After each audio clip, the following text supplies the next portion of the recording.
Football writer is with us on the line. Hi, Jonathan. Hi, how you doing? We're at that time of the year where some of the new managers are speaking to the media for the first time, Ange Postecoglou included. I thought, in fairness to him, he's a very charming, assured presence, and I'll just play people a clip to get a sense of early on in, this is not a I'm caught in headlights, a bit terrified of the Premier League machine kind of an example. So here's Postecoglou yesterday. You made some exciting signings already, and it could be a biggish squad, so some undoubtedly will leave too.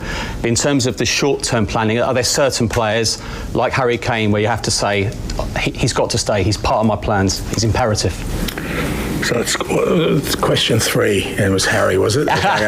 We're running a pool with the coaches. I think Mile Jedinak won, actually. I had over 6 because I thought you'd care more about me than Harry. Eaten out of his hand, Jonathan. So you broke up with me there. I didn't catch that. So they're eating out of his hand already there by question 3. He had them.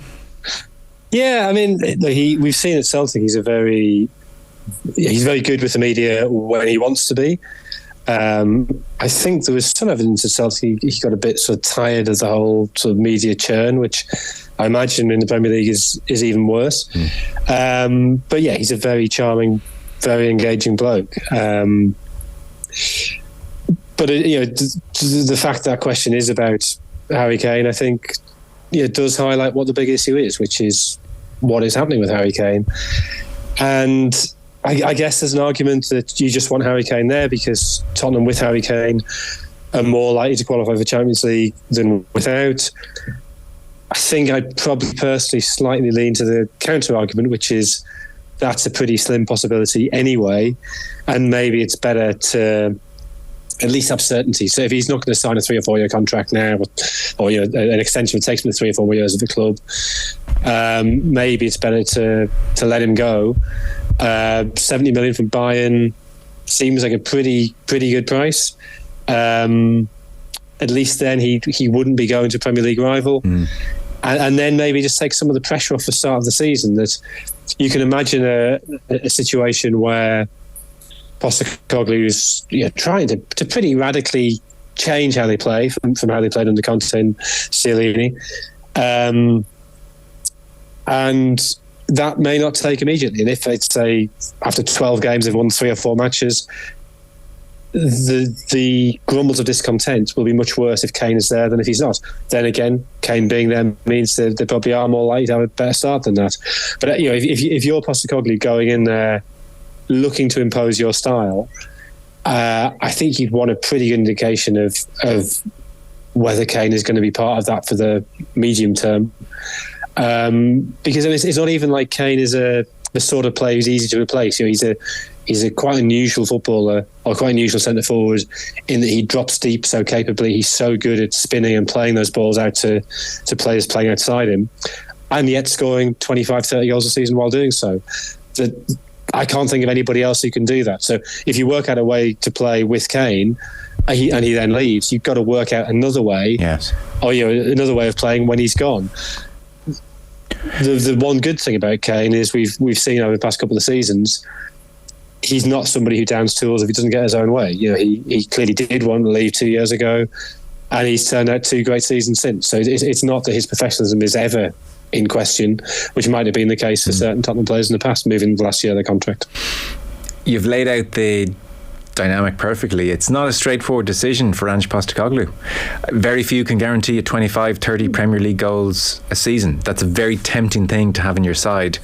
But as you say, there is that other dynamic of it takes the pressure off a touch. And do you want your most important player at the club, I suppose, to be counting down month by month and all the noise and complication that brings? I know you gave your preference. I really don't know. What way do you think Postecoglou is leaning, in so much as it's even possible to guess?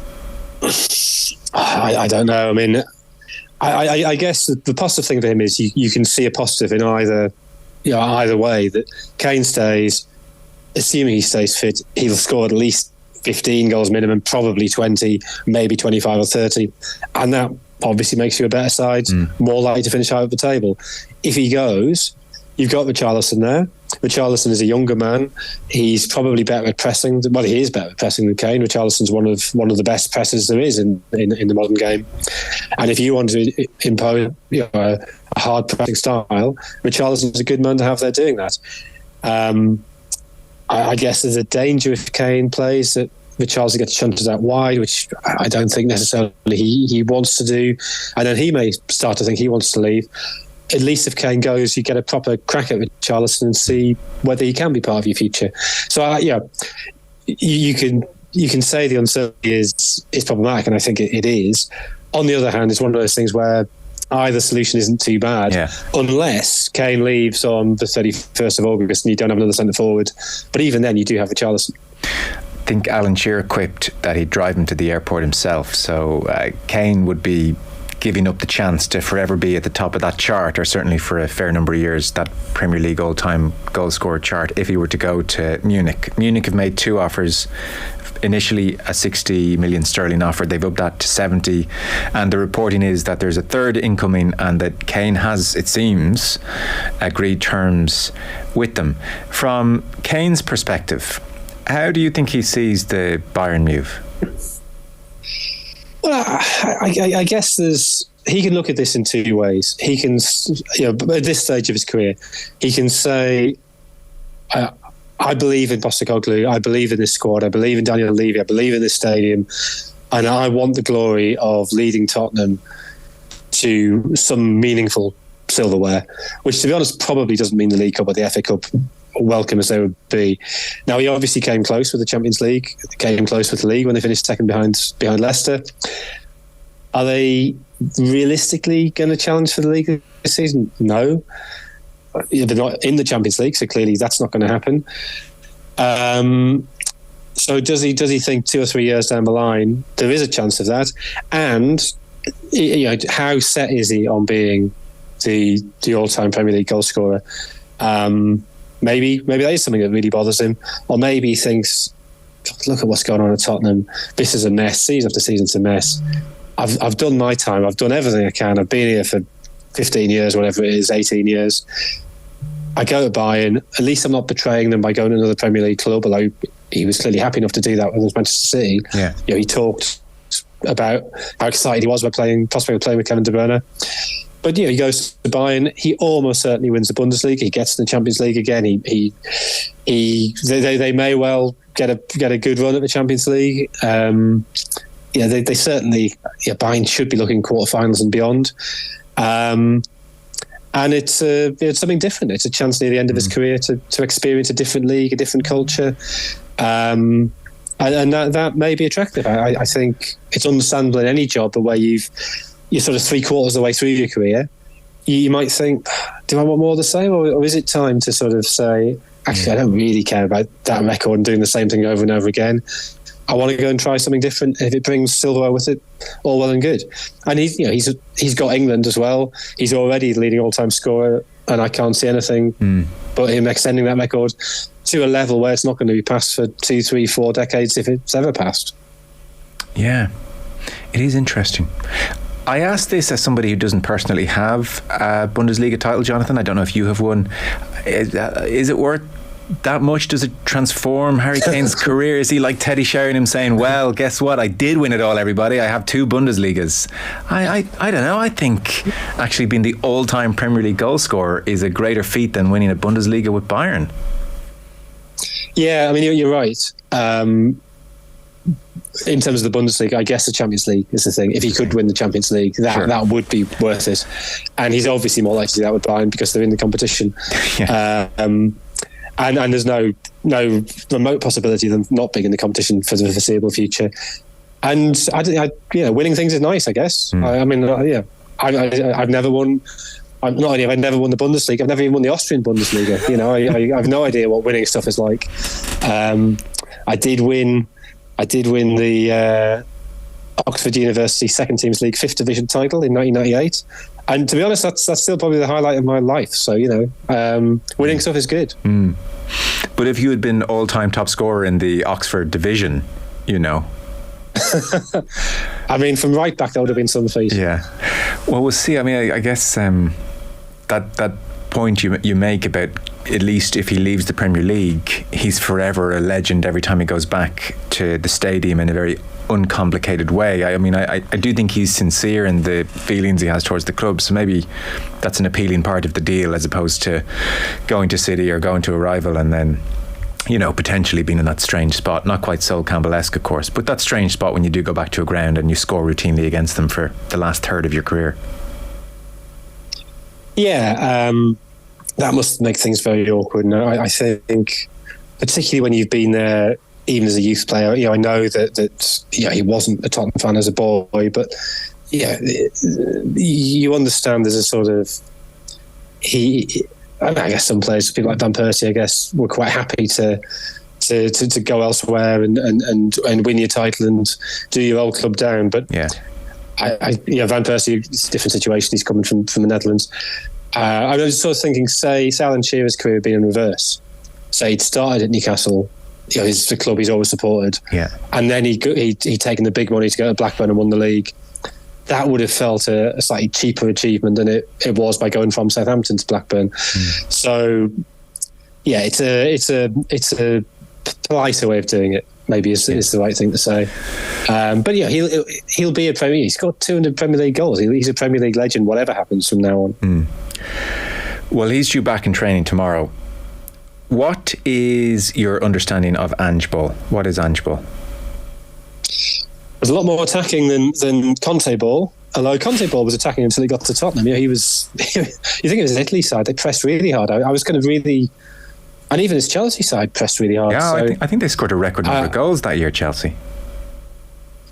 So quite what happened at Tottenham to make him revert to sort of Italian stereotypes, I'm not sure. Maybe there is just something in the fabric of the club that depresses people and makes them much more cautious. But I mean, Tottenham's history is of playing neat attacking football. Postecoglou's football, I think, the criticism has been it's almost too attacking, but from a Spurs point of view, I guess their fans will be, after the last 2 or 3 years they've had, will be quite happy to see that. My worry about Postecoglou, I think that whatever I've seen of his sides, with the exception of Australia at the World Cup in 2014, I've always been really impressed. So the little snatches I saw of his stuff in Japan, what I saw of them at Celtic, it's good attacking football. You always have that slight doubt, can it work at this level? And I guess that's true of any manager coming from outside the sort of Premier League world, whether you're coming from League One or League Two, or whether you're coming from a different country in Europe or a different country beyond Europe. Your football works there. Will it carry on working the higher you get up the mountain? And I remember talking to Graham Taylor, and him talking about his Watford side and saying, they got promoted once, and he was like, we're going to get found out here. Oh no, we've got promoted again. Wow, we'll get found out in the second division. Oh, we got promoted again. And then, surely in the first division, hang on, we finished second. And Graham Taylor said the first team that worked them out were Sparta Prague in UEFA Cup the following season. Because Sparta Prague was the first team they faced who actually had ball-playing defenders who said, okay, come and press us madly, and there's not a ball around you, and suddenly there's space for us to hit. And no English club could cope with that. I think the Premier League's a bit savvier than that now. Postecoglou is moving into a league where teams are very used to pressing. But it's not just about the pressing. He's proved himself a very good man manager, a very good motivator. Again, does that work with this level of player? I think what will work in a League Two side, or it's in Japan, or work in Scotland, doesn't necessarily work with the very, very, very highest tier of players who maybe have different expectations. But we don't know until he tries it. So it's going to be fascinating to see, I think, particularly after the sort of appointing to, I'm sort of missing Nuno out here, but appointing to sort of proven winners in Mourinho and Conte, and that failing so miserably, going for somebody on the way up in the way that Pochettino was on the way up, albeit that Postecoglou is a much older man. I think that probably is the thing that Tottenham had to do. And I think Postecoglou's past record has shown he is very adaptable to be successful in Australia and Japan and Scotland. They're three very different leagues that play very different football. So nothing's a guarantee. But if I was a Spurs fan, I'd be pretty excited by that appointment. obviously depending on exactly what happens with the squad between now and the start of the season. Yes. To another new face, but a familiar one, Pochettino back this week at Chelsea. I'll come to on the pitch in just a second, but in terms of the club he's arriving into, I think we're all obviously still getting a feel for the new ownership at Chelsea. And there was this story this week when they launched the jerseys that there's no sponsor for the jersey, which is pretty unusual for a club of that stature. I know the Paramount Plus deal was blocked. There were concerns about on the Premier League's part about upsetting broadcast rights holders. So is it just an unfortunate series of events and you give them the benefit of the doubt, or is this maybe in some small way underlining an inefficiency or a lack of experience at this football club and their new owners? I mean, I think, it might be the former. It might just be bad luck. And it's one of those things that could have happened to anybody. I mean, Forest didn't have a sponsor at the start of last season. These things can happen. The problem is it's part of the pattern of this very bullish owner who speaks about how, the Premier League can learn from the US. Well, how about you just learn how to sign players? And how about you just learn how to actually put a name on the shirt and get some money for it? These are pretty basic things other people have managed. So it does smack of, again, of Chelsea not quite knowing what they're doing.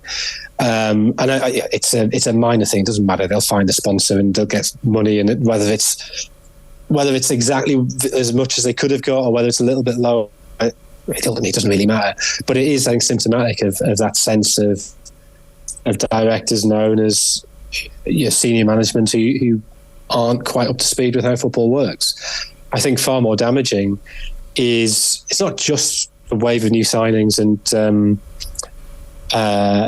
the sense that they're signing very, very good, very, very promising players. I don't think they're signing bad players, but they're signing without a plan, and that means there's a danger that talent is lost, which is very sad just for them, but also for football generally.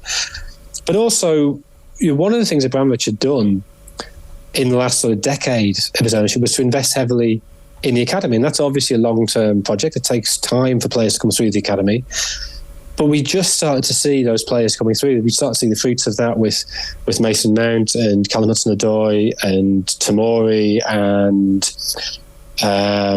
Reece James and Tammy Abraham, and they've all left apart from Reece James. Mason Mount going is sort of yet another one of that generation that they made for themselves, who are supposed to sort of carry this sort of Chelsea DNA into the Premier League. Well, so that's all gone because it happens the way FFP works. You get more profits, more benefit in FFP terms from selling a player you produce yourself than somebody you've signed, which is understandable. But I think it's sad because I think that there was something quite exciting about Chelsea producing their own talent. Yeah.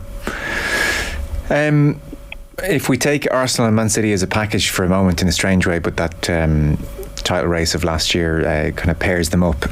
In Havertz, and then presumably Rice gets done, and then I think in Manchester Kovacic has arrived.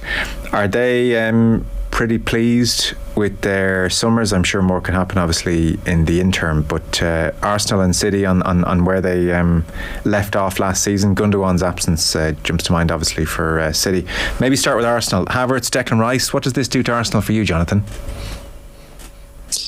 I mean, I think they've pinpointed where they needed reinforcement. I think Havertz is interesting because it looks like they're going to play him in midfield, which is where we saw him at Leverkusen, where he didn't really ever get a chance at Chelsea. But he can play as a false nine if you need him to. So it's useful cover in that regard. But I'd like to see him in midfield again. Now, him and Odegaard together, maybe we don't see that against the very best side. Maybe that is too attacking. But it's good to have that option against teams where you sit deep against where you need to break them down. And it's good that if Odegaard is injured or if he is tired, and I think he looked tired towards the end of the season, I think his form fell off quite badly that last couple of months of the season. So there shouldn't be quite the pressure on him if Havertz is there. Rice, you assume he would sit deep in midfield, but I think he could play in in the Xhaka role rather than the Partey role. How do you think that fits his skill set? That's an interesting development in his personal career. If he's suddenly spending a lot of time in that final third. Yeah, I mean, last season we got 4 goals for West Ham, which doesn't sound a lot, but in the context of West Ham, it's not too bad. I think he talked about trying to get forward more, get more goals. He got a couple of goals in the Conference League as well.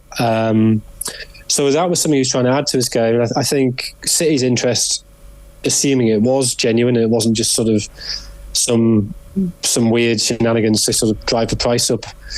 I think they saw him as taking the Gundogan role alongside Rodri, so he would have been more aggressive there.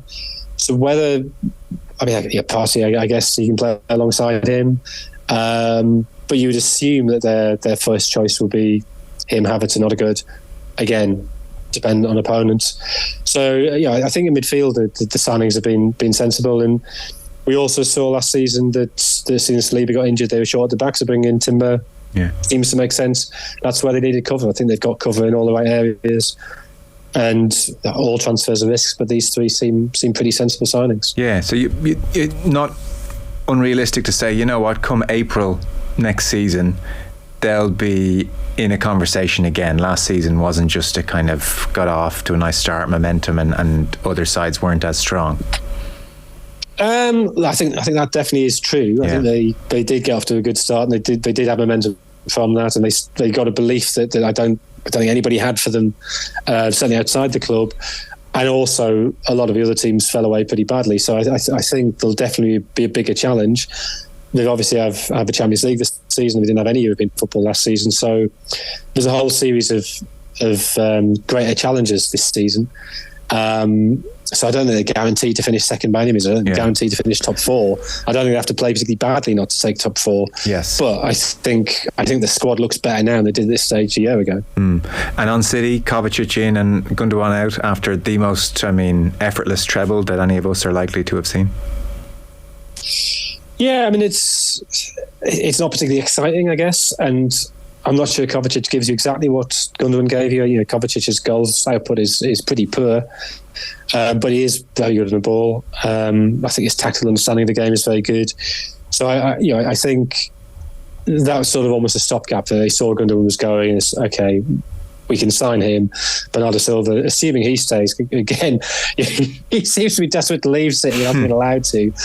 But unless that hostage situation is somehow ended in the next couple of months, he can play in midfield as well. So I think getting Kovacic in was get a body in, and then if another player of high enough quality becomes available, they can go for him.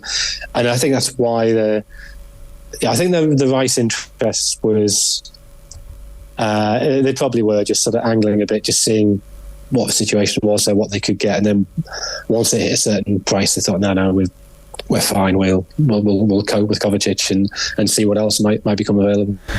It's going to be so interesting to see what the hunger and desire levels are next year with City, because again, it's an imperfect parallel because it's so long ago now, and the nature of the achievement was so different. We United in '99, there was such a sense of Everest has been scaled. We have done it, my God. And I know they won Premier Leagues subsequently quite easily and were dominant, but they were a couple of years away from going again in a very serious way in Europe, and there were jokes that, Dwight York said, if I never win anything again, it's fine, we've done it. Whereas it's not that vibe at City. There's not that sense of, wow, okay, what next? It's almost like, what next, in a pretty boring way. What is the next game? We'll just go and win that one too. They kind of look poised to just pick up exactly where they left off. Are you anticipating a Man City hangover, Jack Grealish aside? Well, I think the difference to United in '99 is that City just much better than everybody else, whereas United were slightly better than everybody else. But the sort of emotional effort of that season was so great. The way they played, that I think, and even then, the quarterfinal against Real Madrid in 2000, they drew 0-0 at the Bernabeu, come back to Old Trafford, and I know they lost 3-2, and I know that the sort of the immediate reaction to that defeat was they've been found out by cleverer opponents. Well, you look at that game again, and Real Madrid score with 3 of the 4 shots they have. One of them's not even on target. It hits Roy Keane and goes in. Karanka handles the ball on the line in the first half. It should have been a penalty and a red card, and it's neither. United were really unlucky to lose that game. So yeah, they it wouldn't have taken much to be different for them to go on and win it again. Point. Yeah. But I think the comparison that may be more apt is Barcelona in 11-12. That in 2011 they played absolutely brilliant football. They'd been way better than anybody else in Europe. They win the second Champions League. They win La Liga again, and then they come up against Mourinho's Real Madrid, and somehow the attrition of that battle of Real Madrid the previous season seemed to catch up with them. Maybe the knowledge that was going to be Guardiola's last season, which I don't think there's necessarily any reason to believe this will be Guardiola's last season. Maybe that affected them. So I think City now are in the position that the Barcelona were in 2011 of being obviously the best side in the world, and you sort of think, well, how can anybody challenge them? But no Gundogan, maybe a little bit of a hangover. What happens if Rodri gets injured, for instance? They don't have an obvious replacement for Rodri. So it's what if Haaland gets injured? These are things that could happen. Sure, they start as obvious favourites, but they could be challenged in the same way Barcelona were in 11-12. Yeah, it'd be interesting. For anyone looking for it, we talked to Andy Minton last week in depth about Manchester United, so that is waiting for you, and not much has changed in the meantime. Last word on Liverpool. This very strange conundrum last season where we kept thinking surely they'll kick into gear, and it never quite happened. Will they kick into gear over this summer, do we think, or is there something more serious at play, Jonathan? I think it's really difficult to tell. In terms of what they've done in the transfer market, I think they've addressed the right area of the squad. I think the midfield was the area last season where they were clearly lacking. The forward line, they'd begun the process of refreshing that. And they then had a load of injuries which really hampered that. But that's gone on. They now have 5 high-quality players for 3 positions. The midfield now, by bringing McAllister and Szoboszlai, a 24-year-old and a 22-year-old, they've reduced the age profile of that area of the side quite dramatically. They've got Bajcetic, who's 18, 19. They've got Curtis Jones, who's just had a great under-21 tournament, Euros for England. They've got Harvey Elliott. Henderson's still there. Thiago's still there, although I'm not sure he necessarily will be by the start of the season. Maybe only has 1 season left, even if he does stay. Yeah. And Fabinho's still there, who maybe last season was an off-season, or maybe the decline is terminal. We don't know. I think it's interesting they haven't moved for a right-back. It's not even clear who would take over at right-back were Alexander-Arnold injured, given that Milner's now gone. So I think he's not going to move into midfield for Liverpool. He may continue that hybrid role. They possibly could do with another centre-back. That's another area where you slightly worry for them. But fundamentally, they've got to get the press right again. They've got to get the hunger and the snap right again. That wasn't right even from our first game against Fulham. And if you play like Klopp teams play, as soon as the press is off slightly, all these other problems become apparent. Even Van Dijk, who'd been absolutely imperious for 3 or 4 years, suddenly looked vulnerable last season, and that might be because he's 31, or it might be because the press wasn't protecting him. And we'll find out with this rejigged midfield whether it can easily be put right. And then, of course, you have this, when results start to go wrong, you suddenly start looking at other things at the club. Klopp became very, very tetchy. You realise that loads of the backroom staff had left over the previous couple of years, and you start to think, well, is that significant? Is that evidence of Klopp being very difficult to work with? Is it just natural that the coaches move on every few years?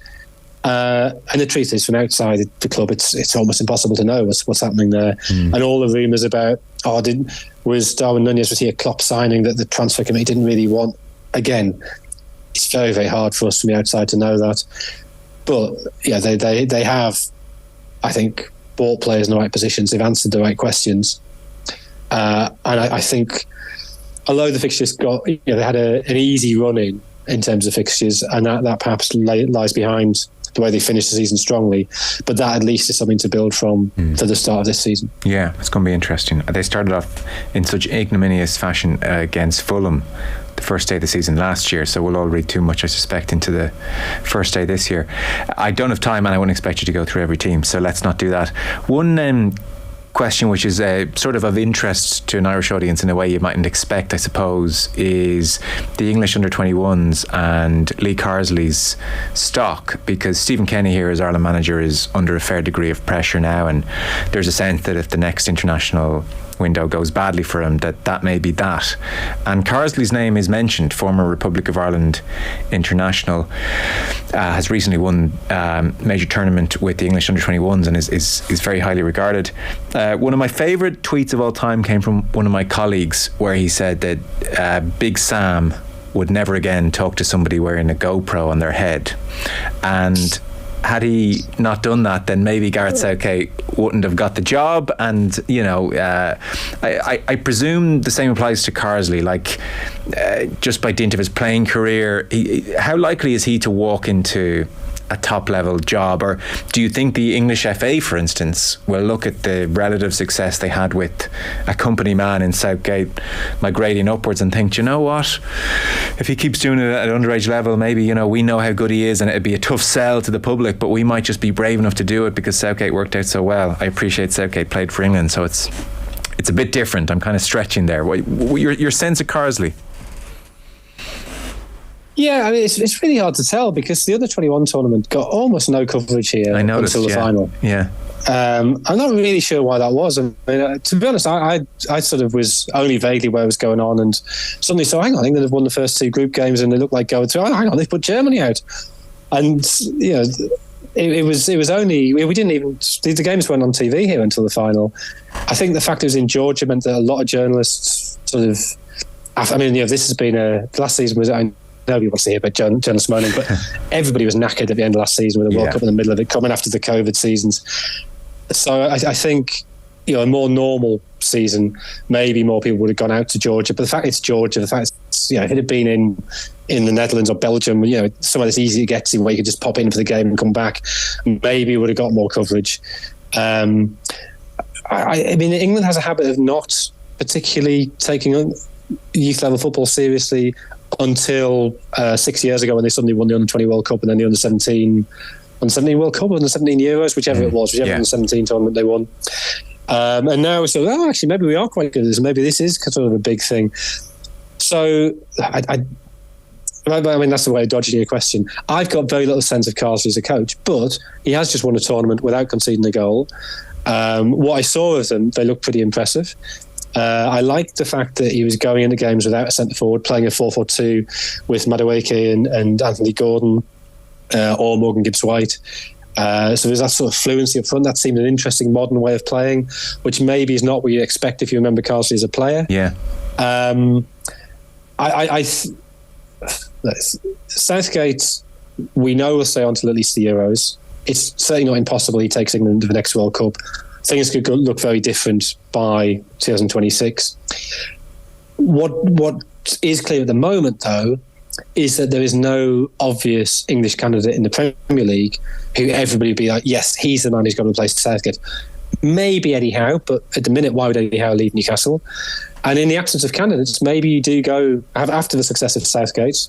Although Southgate, is not merely he played over many times for England and was part of Euro '96. But he also had his 4 years at Middlesbrough, which, although it ended in relegation, had been pretty good before that, and he had been very impressive, which Carsley's never had that club experience. So my suspicion would be that Carsley would either have to have another sort of much more hyped up success at youth level, or take a club job. And I don't know why championship clubs wouldn't look at him now, maybe, or maybe even come October, November, if a team's so struggling against relegation in the Premier League, and they think, Carsley's available, he's probably not expensive, and we've seen what he can do. Maybe he's somebody they take a punt on. But I think until he has that other success, it's pretty hard to see him in the senior England job. But that was also true of Southgate in 2016. I think it's pretty unlikely Southgate's going to get caught drinking pints of wine talking ill-advisedly to Telegraph journalists. But in the case that does happen, Yes. Carsley is an obvious candidate to step in the short term, as Southgate did. Well, we can only hope. Whatever they do in his absence, that sting would be good fun for everybody. Thank you so much. Appreciate it. Jonathan Wilson, great to have you on as always. Thank you. Cheers. See you.